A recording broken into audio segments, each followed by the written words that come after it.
कैसे है दोस्तों, आपका फिर से स्वागत है कहानी टीवी पे। हम एक और नई वीडियो लेकर आ गए। आज की वीडियो आपको चौंका देगी क्योंकि आज की कहानी बहुत स्पेशल है, खासकर हमारे नौजवानों के लिए। क्योंकि हम वीडियो सिर्फ इसलिए नहीं बनाते कि यूट्यूब पे कंटेंट डाले, हम आपको इंस्पायर करने, मोटिवेट करने के लिए वीडियोस बनाते हैं। जैसे हमने माइकल फेल्प्स की वीडियो बनाई थी, हमने अक्षय कुमार, शाहरुख खान के ऊपर बना दी ताकि हर एक व्यक्ति मोटिवेट हो और वो जीने के लिए, जीवन में कुछ बड़ा करने के लिए उसके अंदर जो है आग हमेशा जलती रहे और वो हमेशा अपने बार्स को बढ़ाता रहे।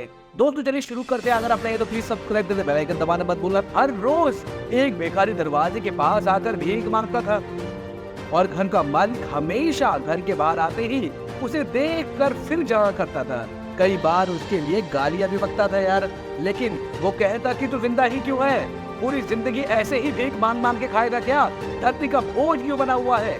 और कभी कभी उस भिखारी को गुस्से में वो धक्का भी मार देता था। दोस्तों इतना कुछ हो जाने के बाद भी भिखारी के मुंह से सिर्फ यही निकलता था कि भगवान तुम्हारे पापों को माफ कर दे। एक बार सेठ को धंधे में बहुत बड़ा नुकसान हो गया।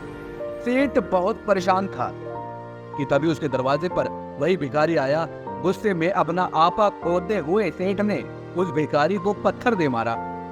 पत्थर लगने के कारण भिखारी का सर फूट गया और उसके सर से खून बहने लगा। फिर भी दर्द से कराहते हुए भिखारी ने इतना ही कहा, भगवान तुम्हारे पापों को माफ कर दे। भिखारी वहां से चला जाता है। सेठ सोच में पड़ गया कि भिखारी को पत्थर मारा, फिर भी उसने सिर्फ प्रार्थना करी।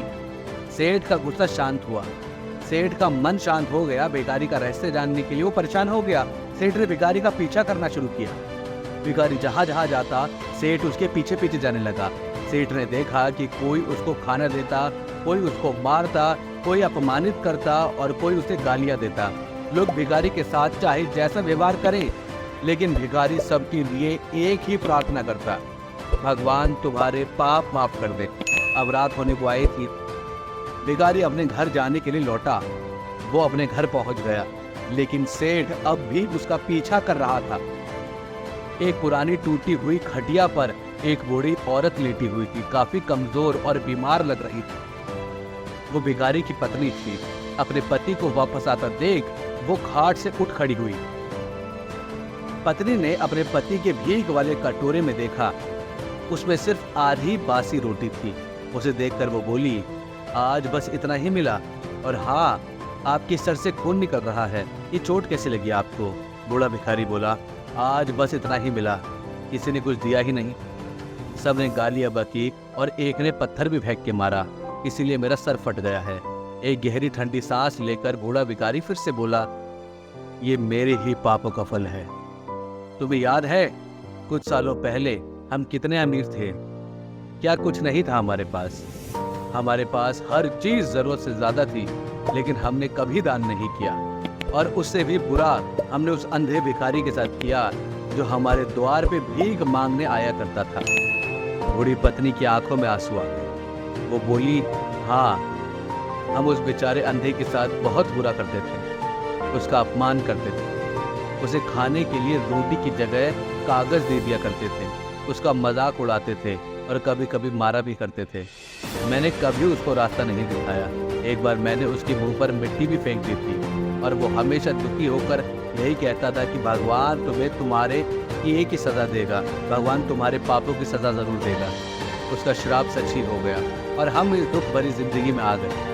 भिखारी बोला, हाँ, उसका श्राप सच हुआ, इसीलिए मैं किसी को बददुआ नहीं देता। चाहे मेरे साथ कोई कैसा भी बर्ताव करे, मैं हमेशा उसके लिए प्रार्थना ही करता हूँ। मैं नहीं चाहता कि कोई भी हमारी जैसे जिंदगी का अनुभव करे, किसी को भी हमारे जैसे दुखों का सामना करना पड़े। वो नहीं जानते कि वो कितना बड़ा पाप कर रहे हैं, इसलिए अनजाने में हुए पाप की ऐसी सजा किसी को भी ना मिले। सेठ वहीं पर छुपकर ये सारी बातें सुन रहा था। अब उसे सब कुछ समझ में आ गया था।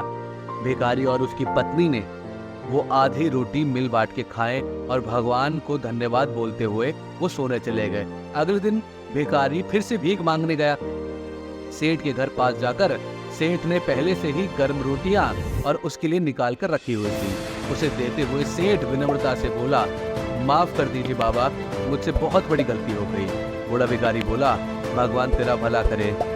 इतना कहकर वो आगे निकल गया। इस कहानी से जो सीख लेने लायक है वो बहुत ही सिंपल बात है दोस्तों। ये आदमी चाहे किसी के बारे में बुरा कहे या भला कहे, लेकिन भगवान सिर्फ कर्म के हिसाब से उसको फल देता है। क्या हुआ दोस्तों, अगर भगवान नहीं दिखता है ना आपको, तो अपने अंदर झांक कर जरूर देखना। लेकिन भगवान दिखे ना दिखे, उसके खाते में सबका हिसाब बहुत पक्का है दोस्तों। इसलिए जब किसी के लिए भी आप कुछ भी करें तो अच्छा ही करें, कुछ बोले तो अच्छा ही बोले, हर एक को दुआ दे। और दोस्तों, आपसे मैं हाथ जोड़ के विनती करता हूँ, आप मेहनत करें, लाइफ में आगे बढ़े, सक्सेसफुल हो, हम यही दुआ करते हैं। लेकिन दोस्तों, हम मोटिवेट करते रहेंगे। लेकिन जो सबसे ज़रूरी बात है दोस्तों, कभी भी किसी का बुरा मत कीजिएगा, हर एक को इज्जत दीजिए। अगर कोई आपसे नीचे है, आपसे कमज़ोर है, आपसे गरीब है, या उसके पास वो सहूलियत नहीं है, तो प्लीज़ उसका मजाक मत उड़ाइए दोस्तों। हो सकता है भगवान ने उसके पिछले कर्मों की वजह से उसकी ये हालत की, लेकिन दोस्तों आप अपने कर्म मत खराब कीजिए, आप मेहनत कीजिए, अच्छे कर्म कीजिए। रतन टाटा जी से सीखिए, वो कितने अमीर होने के बावजूद भी जानवरों के लिए अस्पताल खोल रहे, गरीबों के लिए अस्पताल खोल रहे। वो चाहे तो क्या नहीं कर सकते, अपना प्राइवेट जेट उड़ा सकते हैं, बड़े बड़े महंगे होटलों में रह सकते हैं, इंजॉय कर सकते हैं, क्या नहीं कर सकते। वो तो अकेले हैं, शादी भी नहीं, बच्चे भी नहीं, घर वाले भी नहीं, फिर भी दोस्तों वो सबकी कितनी मदद करते हैं। दोस्तों, हम उम्मीद करते हैं आपने बहुत कुछ सीखा होगा इस वीडियो से। प्लीज़ कमेंट बॉक्स में ज़रूर बताइए आपने क्या सीख लिया, आपको वीडियो कैसी लगी। आपके कमेंट से दोस्तों हम बहुत मोटिवेट होते हैं। प्लीज़ कमेंट कीजिए और वीडियो को लाइक ज़रूर कर देना, ताकि वीडियो और लोगों तक पहुँचे। और दोस्तों, हर बार कैसे शेयर कीजिए, अपने इंस्टाग्राम की स्टोरी पे लगाइए, व्हाट्सएप के स्टेटस पे लगाइए, ताकि हर एक को मालूम पड़े दोस्तों कि कभी भी किसी का मजाक नहीं उड़ाना चाहिए। धन्यवाद दोस्तों, जय हिंद।